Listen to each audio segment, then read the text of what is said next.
Жансар Ержанқызы Ұзынкөл жалпы орта білім беретін мектебінің 8-ші сынып оқушысымын. Бүгінгі менің ғылыми жобаға дайындап келіп отқан жобамның тақырыбы менің отаныма, менің бастамам. Ғылыми жобамның номинациясы жаңғырту полисі. Ғылыми жобамның мазмұны: біріншісі кіріспе бөлім, екіншісі негізгі бөлім. Негізгі бөліміне 2 тараудан тұрады. Мәдени мұралар және оларды жаңғырту. Екіншісі мәдени мұралар мен әртүрлі өнер түрлерін дамыту. Үшінші менде практикалық бөлім. Практикалық бөлім ұдайы 2 тараудан тұрады. Біріншісі бос уақытты жоспарлы түрде өткізу мәдени мұралар аясында. Екіншісі ЮНЕСКО тізіміне енген мәдени мұралар. Ең соңғы бөлімі менің қорытынды бөлімім. Бөліміне тоқталып кетсек, мәдени мұралар зерттеушілерге өздері жасаған адам туралы, сол заман, дәуір туралы және де ұйымдар туралы, адамдар қауымдастығы туралы көптеген ақпараттар береді. Сонымен қатар адамдар сол жасаған объективтерді өз мақсатында қолданғандықтан, сол мақсатқа жету үшін түрлі тәсілдері мен өзінің берілген уақытын адамдардың өзінің қолынан келетін мүмкіндіктерін бейнелейді. Осыған байланысты біз сол жасаған адам туралы көптеген құнды мәліметтер алуға болады. Ал ол өз кезегінде ол гуманитарлық ғылымның бір саласы. Гуманитарлық ғылым ешбір дерекке сүйенбей өзінің дәрежесін көтере алмайды. Осыған байланысты зерттеушілер деректану ғылымын үйретеді. Деректану дегеніміз реалды дүниені тану методы болып табылады. Өйткені дүниетанудың басты міндеті мәдениет объективтерін зерттеу және оларды қалай шыққаны туралы анықтап, елдің ұлттық қорына қосу болып саналады. Бұл дүниетану методы бүгін мен өткеннің арасындағы үлкен көпір іспеттес. Зерттеу жұмыстың өзектілігі ұлттық мәдениетте ерекше маңызы бар мәдени мұраларды бүгінгі күнде алар орнын негізге ала отырып ғылыми жұмыстарды жүргізу және дәріптеу, тақырыптың негізгі өзектілігін табу. Зерттеу нысаны Қазақстандағы мәдени мұралар қоры, гипотеза, мәдени мұралардың маңыздылығы және оларды дәріптеуді қандай жұмыстар жүргізу қажет. Жобаның басты мақсаты халқымыздың басты қазынасы саналатын сан ғасырлық мәдени мұраларды сақтау, жаңғырту және оларды дәріптеу. Міндеттері: зерттеу тақырыбы бойынша әдебиеттерді зерттеу, берілген тақырып бойынша зерттеу жұмысын жүргізу, зерттеу тақырыбы бойынша қорытынды жасау. Екінші негізгі бөлімнің бірінші тарауы мәдени мұралар және оларды жаңғырту. Өркениетті даму жолында көптеген ұлттарға тән құбылыс бұл мәдени мұра бағдарламасының ұстануы. Мәдени мұра бағдарламасы қазіргі таңда біздің отандастарымызға, қандастарымызға берген ортақ нәтиженің бірі. Көптомды шынайы тарихтың деректі негізін қалаушы болып табылады. Өйткені Қазақстан тарихы көптомды тарих, ол бәріне ортақ тарих. Сол себепті біріншіден тарихымыз біздің көптомды болу керек. 5 томға сиятын тарих емес, кем дегенде 15-20 томға сиятын тарих болу керек. Екіншіден біздің тарихымыз шынайы болу керек. Біздің тарихымыз шынайы болу арқасында ұлтымыз өз-өзін тануда өзіне көмегін береді және де өзінің болашағын құрастыруға, одан әрі дамытуға танымды тарих.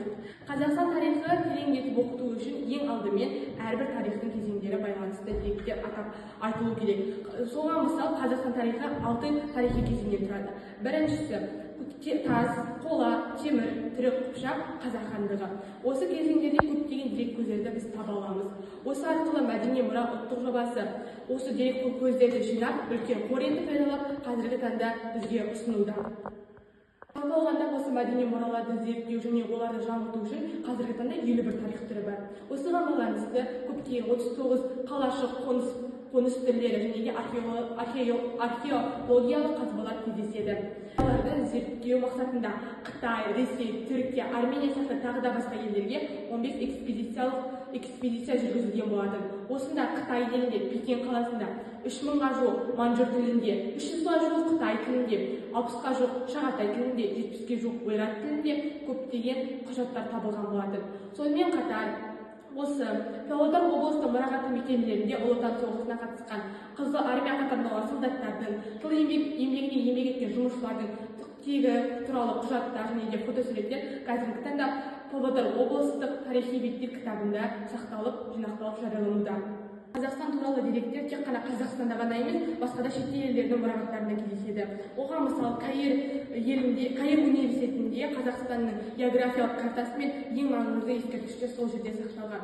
Онымен қоса, оңтүстік Қазақстан, Жетісу облыстарында ол жерде өткен сауда жолдары мен ғұламалар мекен еткен жерлер туралы деректерді Ибн Хурдабиктің «Жолдары мен мемлекеттер» атты кітабында Түркістан өңірінің түрік халықтары туралы жазған Аль-Муслимнің «Барлықтан артық қымбат» атты кітабында және де Сал Ахтаджулиннің Қазақстанға жасаған саяхатында ол туралы көптеген деректер айтылады.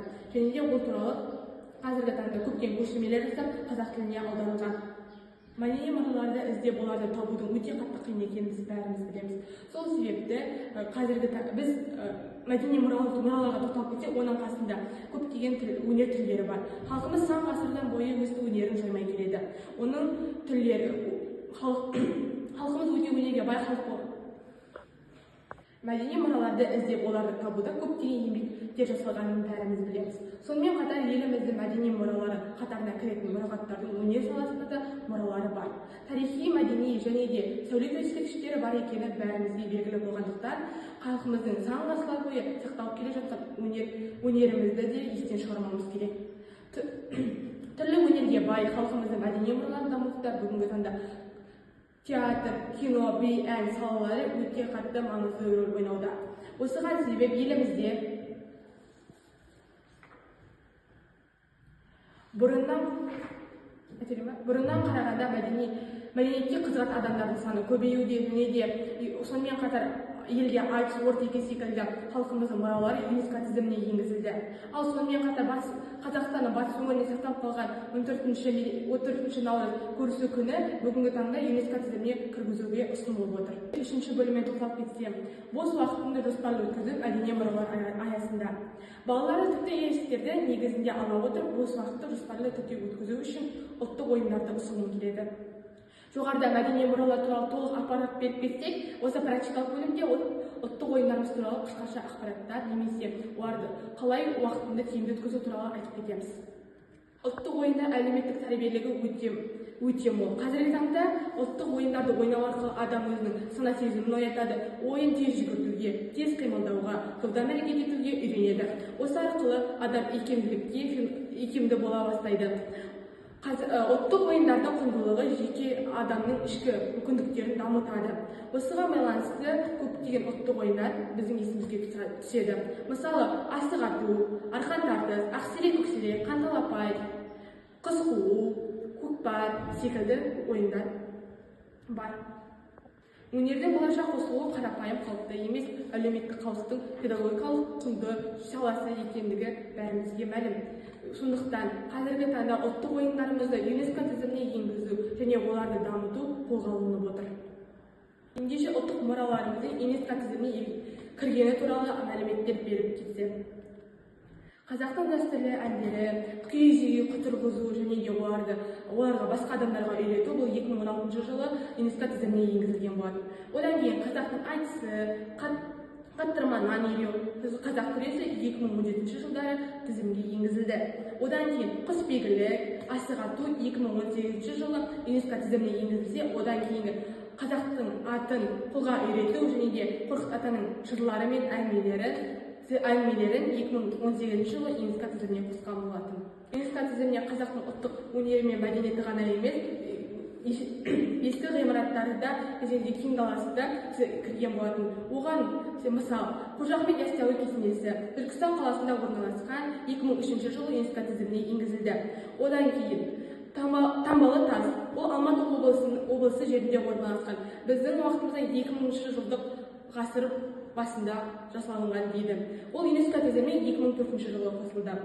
Одан кейін Тянь-Шань таулары, бұл Жетісу табиғатты жерлерінде, Алтай тауларының бөктерінде орналасқан. Бұл ЮНЕСКО тізіміне 2005 жылы енгізілген болатын. Енді жобамның қорытынды бөліміне тоқталып кетсем. Орны толған мәдени мұрамыз рухани және экономикалық әлеуметтік қазына екендігі бәрімізге мәлім. Дәл сол арқылы әлемдік аренаға әлемдік деңгейге шыға аламыз. Ғылыми ой тұжырымдары мен мәдениет тарихы секілді ғылымдарды дамытып, мәдени мұраларды жаңғырта отырып, барлық біз бағдарына белеспен ауыр белдерде асып өте аламыз. Тарихымызды тани білу ұлт келешегі үшін өте маңызды. Қазақстан тарихын, мәдениеті, салт дәстүрі мен әдет-ғұрпы кез келген қазақтың білуі тиіс. Ұлтымыздың өзіміздің танып, өзгеге өзіңізді тануға үлкен мәдениет, құрмет. Сондықтан біз өзіміздің тарихымызды біліп қана қоймай, келешек ұрпаққа аманат етіп қалдыруымыз маңызды. Халқымыздың өткен сыр шертетін қастерлі мәдениет мұраларын мен жәдігерлерін сақтап, оларды ұқыпты ұстап, оны келер ұрпаққа қалдыру біздің парызымыз. Осы тұста ғылыми жобамның қорытындысы ретінде мынандай ұсыныстар ұсынғым келеді. Бірінші, мәдени мұраны қорғау барысында түрлі іс-шаралар мен конференциялар өткізу. Екінші, оқушыларға ұлттық мұраның құндылығын түсіндіру және маңызын экспедициялар арқылы ұйымдастырып айқындау. Назарларыңызға рахмет.